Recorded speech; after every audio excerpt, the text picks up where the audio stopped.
Hello, everyone. Welcome to my channel. I heard Aries. My name is Chelsea. Y'all been waiting probably. I've been sitting here trying to fight back the tears. Like, literally been sitting here trying to fight back the tears. But you're here. Welcome. Get this stuff off me. Let me know when you get here. Let me know when you get here. I see 3 people in here already. Good morning. Hello. Hello. Hello. Hello. What time is it? I've spent a lot of time already. Just sitting.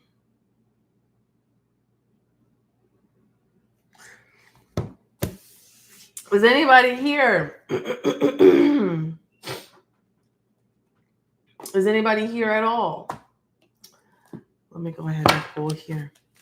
Holy Spirit, Spirit guides and angels, please allow me to deliver a clear message here for the Aries collective, Sun, Moon, Venus, and Rising.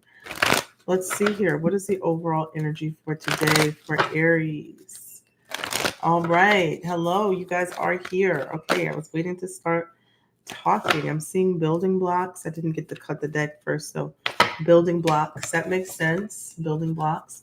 Let's see if it comes out again. Holy Spirit, Spirits, and angels, please allow me to deliver a clear message here for the Aries collective. All right.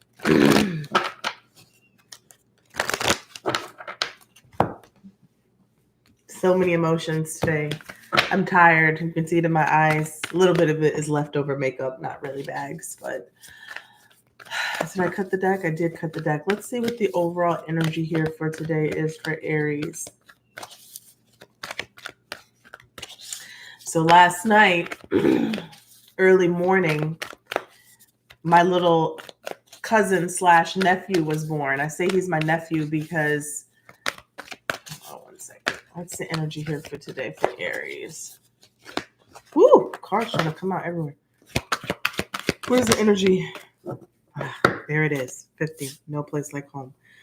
All right, I feel like might be confirmation for me as well. Let me see here.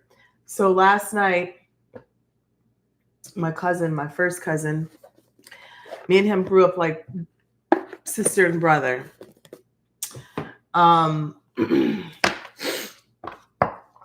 He had a baby last night, 2:47 a.m., April 15th, 2024. And I'm sitting here and I've been thinking, I've been holding back the tears so much because, God makes no mistakes, right? August 17th, my mom passed away last year. It'll be the 1-year anniversary on Saturday. And my little baby cousin / nephew has been born on August 15th. And it's just so much. It's so much spiritual context behind it all. I just think about like last year, this day was the last night that I spent with my mom. I spent the night with her in the hospice. And, I saw the most gorgeous sunset I've ever seen in my life when I went to go Target to go get something. And when I saw the sunset, I told my sister to pull over. I said, I got to take a picture of this sunset because I knew it was a sign for me. I knew that was God telling me that the sun was setting, on my mom's life. I just knew it, right? Intuitively knew it. And then we fast forward a few months, like right after a month after my mom died, my aunt had a dream. My aunt had a dream. My mom's best friend, they're best friends / cousins, but call her my aunt. You know how we are in Black people family. So anyway, she had a dream and she saw my mom in front of our childhood home, because I kind of grew up there too, my grandmother's house. And my mom was there with her mom, my grandmother, and they were also there with my cousin, my cousin Kevin, who just had the baby last night, and he was in little boy form. And then my mom was just waving. And so we didn't know what the dream meant until a few months later. He said, I'm having a baby. And the due date is September. And we were like, whoa. And she said, that's what the dream meant. My family is all very intuitive, but some of them are more religious. So they don't believe in that intuition like I do and we do. So I'm like, wow, I immediately thought, as soon as I heard it, I said, this is my mom. And I'm thinking to myself, but not like it is my mom, but that's the sign from my mom when she crossed over that there would be a baby coming. And she was telling us that she knew it. She saw it. that was her confirmation. That was her trying to give us confirmation that I'm still here. I'm still alive. I'm just on the other side. I can see everything that is happening, right? We thought the baby was going to be born in September, but the baby came early and came today. I was fighting my sleep like a heavyweight champ last night because his sister started texting around 1:00 when his girlfriend started pushing. And every 30 minutes, there's another push. And I'm just like, oh my God. I'm trying to fight my sleep and stay up. She's like, there's another push. There's another push. And then finally I passed out. And then I finally got a phone call about an hour later that the baby was born. But I've been so connected to this baby. I remember when he first called me and told me that she was pregnant, I burst into tears. I don't know why. I just burst into tears. So it's like my soul knew something. Like, so he called me this morning, like 3:00 in the morning. 3:30 actually. It's like the baby's been born. I'm like, well, when was he born? 2:47. I was like, oh, I just fell asleep. And I knew yesterday, I was talking to my mom yesterday, and I was like, Mom, I was like, I know you're connected to this baby. You're probably holding this baby. If you've had a baby, right? Many of you in the comment section had a baby. You all know that feeling when the baby is first put into your arms. It is, I can't put it into human words, but you know what that feels like. The moment that your baby comes out of you and is put into your arms. It's, I remember saying, this is heaven. I remember saying that. I didn't know what I was saying at the time, but I was saying, this is heaven. This is what heaven feels like. That warmth that comes off of a baby. Later on, I did find out that our ancestors, our past on loved ones, before that the soul is put into the baby and comes out of us, literally they are holding the baby on the other side. And then boom, we birth the baby and he comes out into this world. It's really, truly how it works. And so that's why you feel that warmth of God. Like that's why children are the most spiritual things,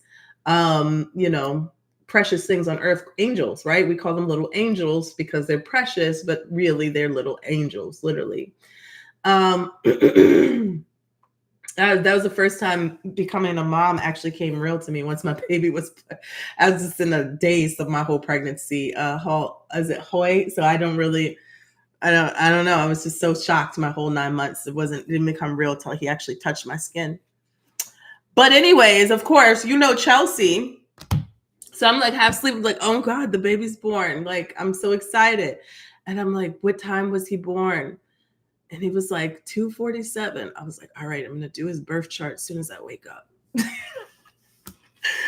And I hung up the phone. Because that's who I am, right?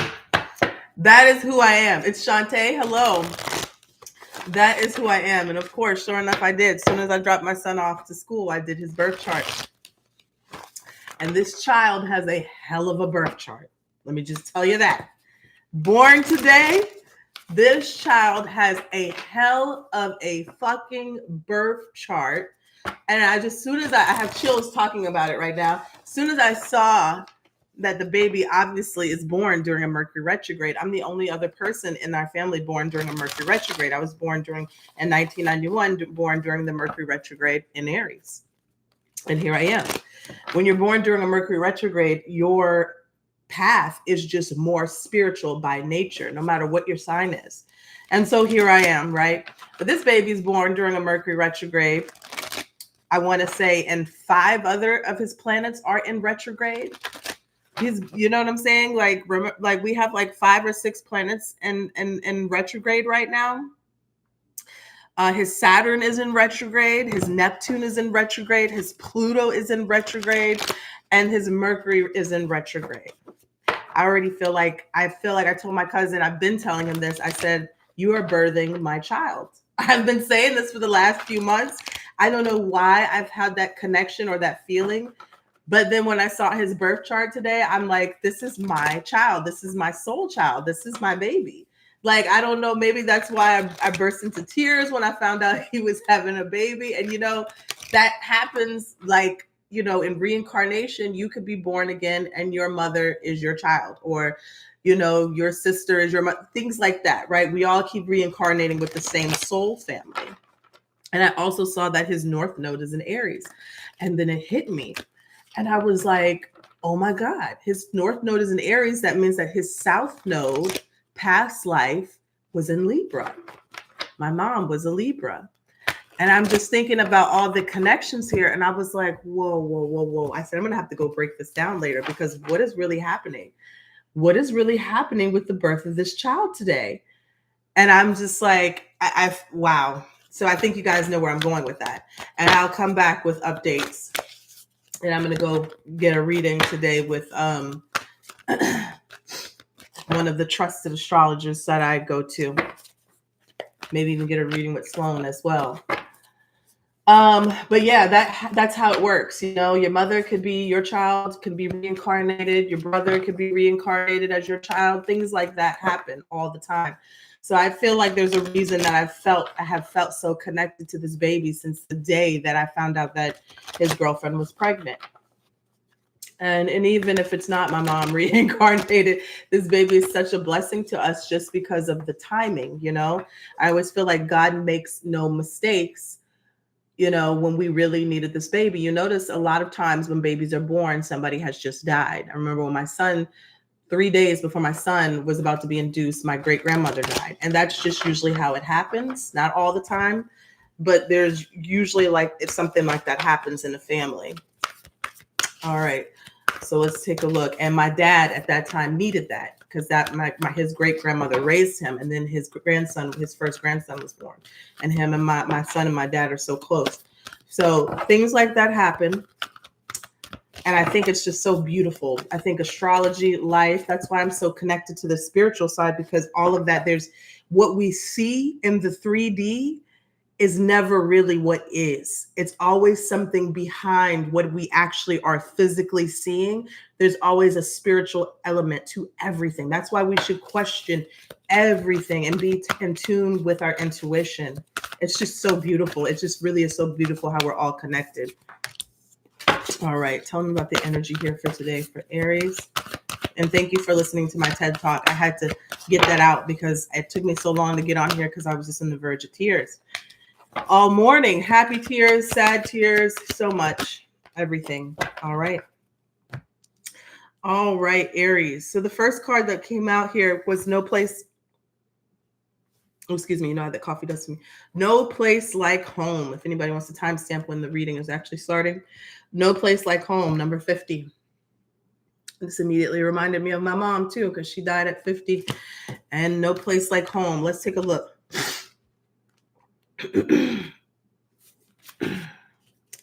Authenticity, coming home to yourself. Don't mind my nails. I just was weightlifting yesterday. They all popped off. Feeling at home, arriving at a place where you just fit, being comfortable in your own skin. All right, the Oracle's message. Home feels safe and secure. It's a comfortable place to rest and create, a place that is known and you can call yours. This card signals that your ability to trust yourself and feel at home in your own skin is beginning to solidify as you claim your dignity and integrity. Aspects of yourself no one can take away from you.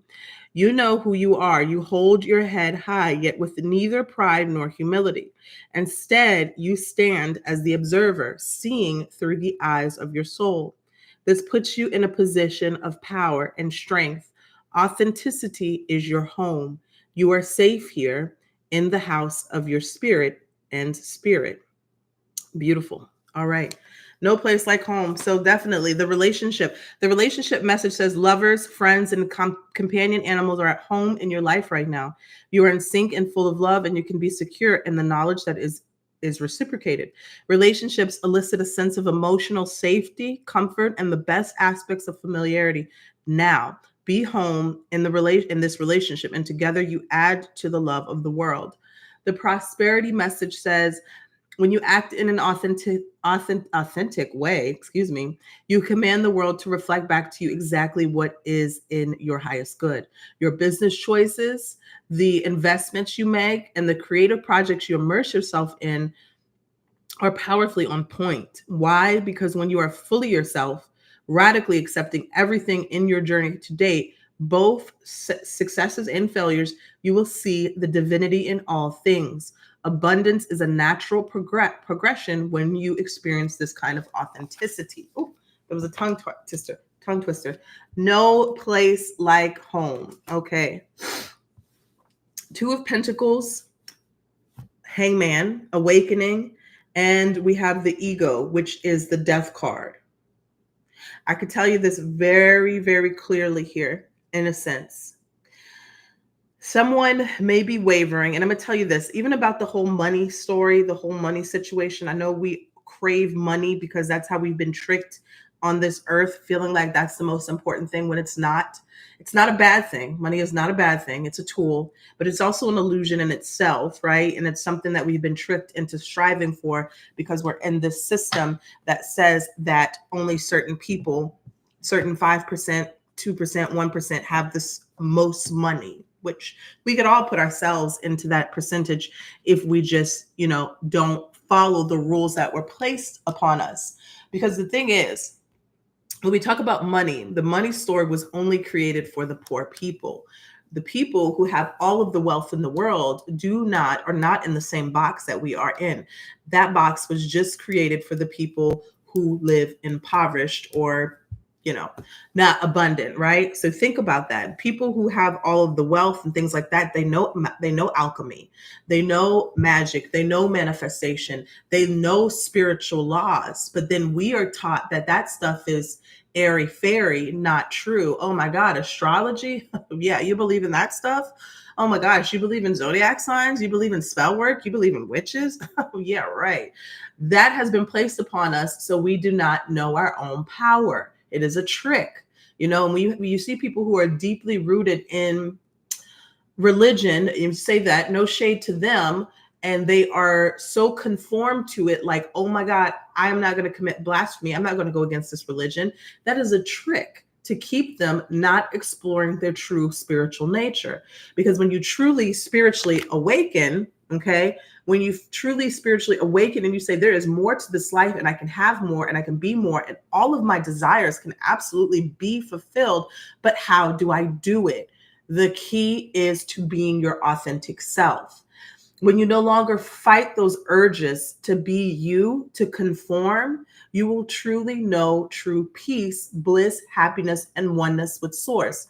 And when you are one with Source, everything that you desire flows to you so easily. Somebody right now is in limbo, Two of Pentacles energy, trying to figure out maybe their money story, trying to figure out what works best for them in business, career, all of those things, but you're thinking about it through a lens purely set through the 3D or the physical world or the box or the system, the beast system.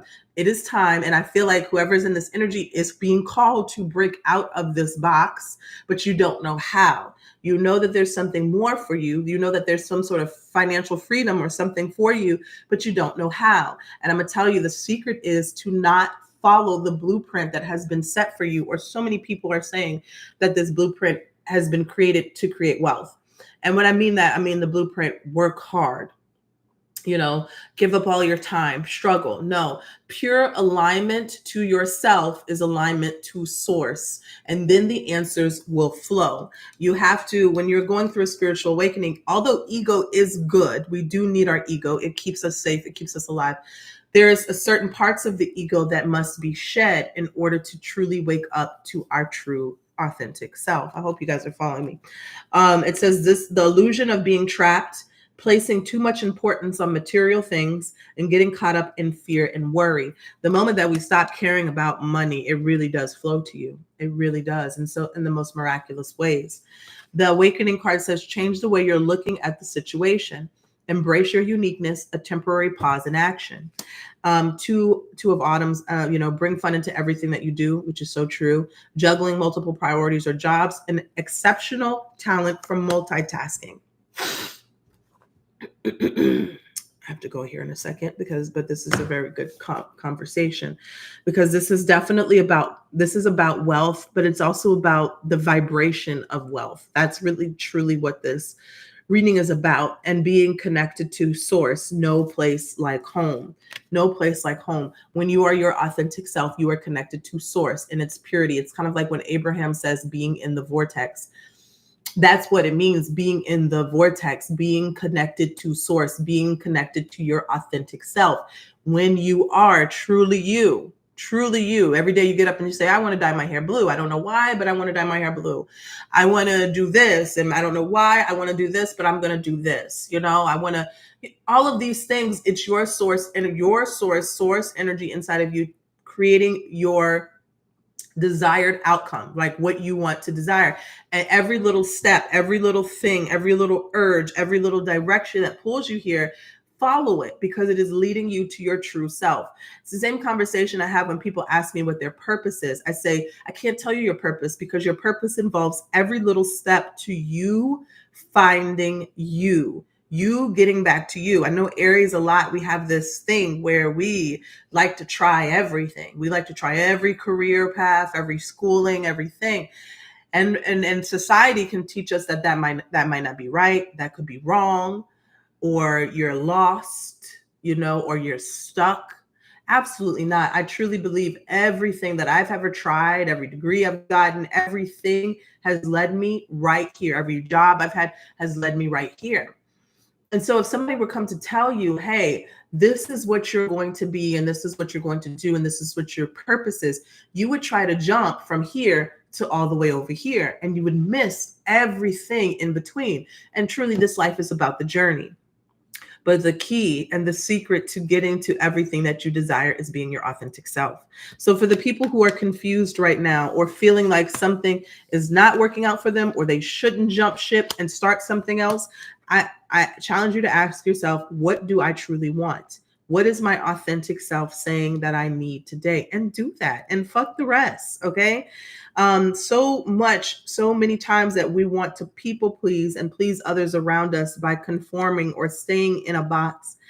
And I tell you, when you're happy, most times everyone around you is happy. And for the people who are miserable when you're happy, well, they'll fall away. They will fall off. They will fall away. Sometimes those people are only attracted to you and connected to you because you are miserable and they feed off of that. So when you get into your highest form, when you get into that energy of your highest self, right, everything else that is not good for you or not in alignment with that will fall away, and you just let it go. All right. So this is truly amazing day for me. I am just so full of love, joy. My grief is transcending into love. I can feel it. I hope that you guys bared with me during that astrology talk. I just was so blown away about my new little baby cousin / nephew's birth chart. And I have to tell you too, I have to tell you because I keep just going back to it. I have to tell you, well, he's a Leo sun, of course. This is a third Leo in our family. I love the Leos. Let me see here. What was it that caught me off guard? His moon is in Sagittarius, which is beautiful as well. A little chaotic, but beautiful. What was it? This is... I feel like I'm looking at my birth chart. That's what keeps getting me. I feel like I'm looking at my birth chart. That is so crazy.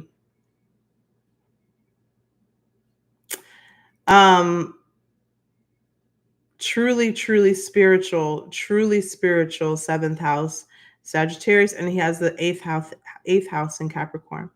Did you know that your eighth house can, obviously eighth house matters. We were dealing with that a lot right now, especially with going into the full moon on Sunday. I think it's going to be. So I think, it's an Aquarius, your eighth house. And I don't urge anybody to go look this up if you're afraid of this kind of stuff. But your eighth house, they say astrology, it can't predict your death. But I do believe that it gives you an idea of how you might, go croak or whatever. So I always thought that was really interesting because I'm into that kind of stuff and looking at that. Like my eighth house is in Aquarius. So it says maybe that I might croak or die with people. Like I'll have a a very painless death. It'll be very quick. I always, I don't know why. I don't know why my mind just went to me driving off of a side of a cliff or something. I don't know. But I mean, shit, it doesn't matter. We make fun of this kind of stuff because when you realize you don't really die, you just step out of your body. I'll still be here haunting all of you guys. It's not, you kind of lose that fear of dying, that fear of death, you know? So my 8th house is in Aquarius, and it says that I may, because nobody can predict your death, may die with a group of people or friends in some way that may be very quick, maybe very sudden, very shocking, very unexpected. Other placements in my chart would say I may have a longer life, so I don't know if it'll be anytime soon. But a very, very quick and very painless to me. But it might be centered around other friends, with people, things like that. So, like, for instance, if you have Capricorn in your 8th house, you'll probably live to about 90 years old. You'll have like a long life. There's different elements. Scorpio in your 8th house might be due to sexual matters or sexual lovers, things like that. But it's just so interesting. I urge you all to kind of just look at your birth chart and get to know yourself. I feel like you don't really know yourself until you really learn your birth chart, honestly, because it'll tell you some things like, oh, wow, this is why I do this. This is why I'm drawn to this. This is why I want to do this. This might be your 2nd house, how you make money. My 2nd house is in Leo, and here I am out in the open, in the spotlight, right? So it kind of shows you what's your best way to make money, how you go about with your wealth, and things like that, your 2nd house. So I'm going to continue doing the birth chart stuff in the membership tab. I just need some time. I'm just trying to get through this emotional week, but I'm going to get back to that. Okay. Your Aries, let's say your Aries, Sun, and Venus are both in your 8th house. We're going to have the 8th house talk tomorrow. Okay. I'll pull up the list if y'all really want to know how you're going to die. I'll pull up the list and take a look at that tomorrow. And I'll add the free birth chart so you can look up your 8th house if you're into that. If you're not into that, then don't click on. Okay. Right. All right. But that's what we're going to do. If you're interested to know how you're going to croak, we'll take a look at that tomorrow. Okay. All right. I'll talk to you guys later. Bye.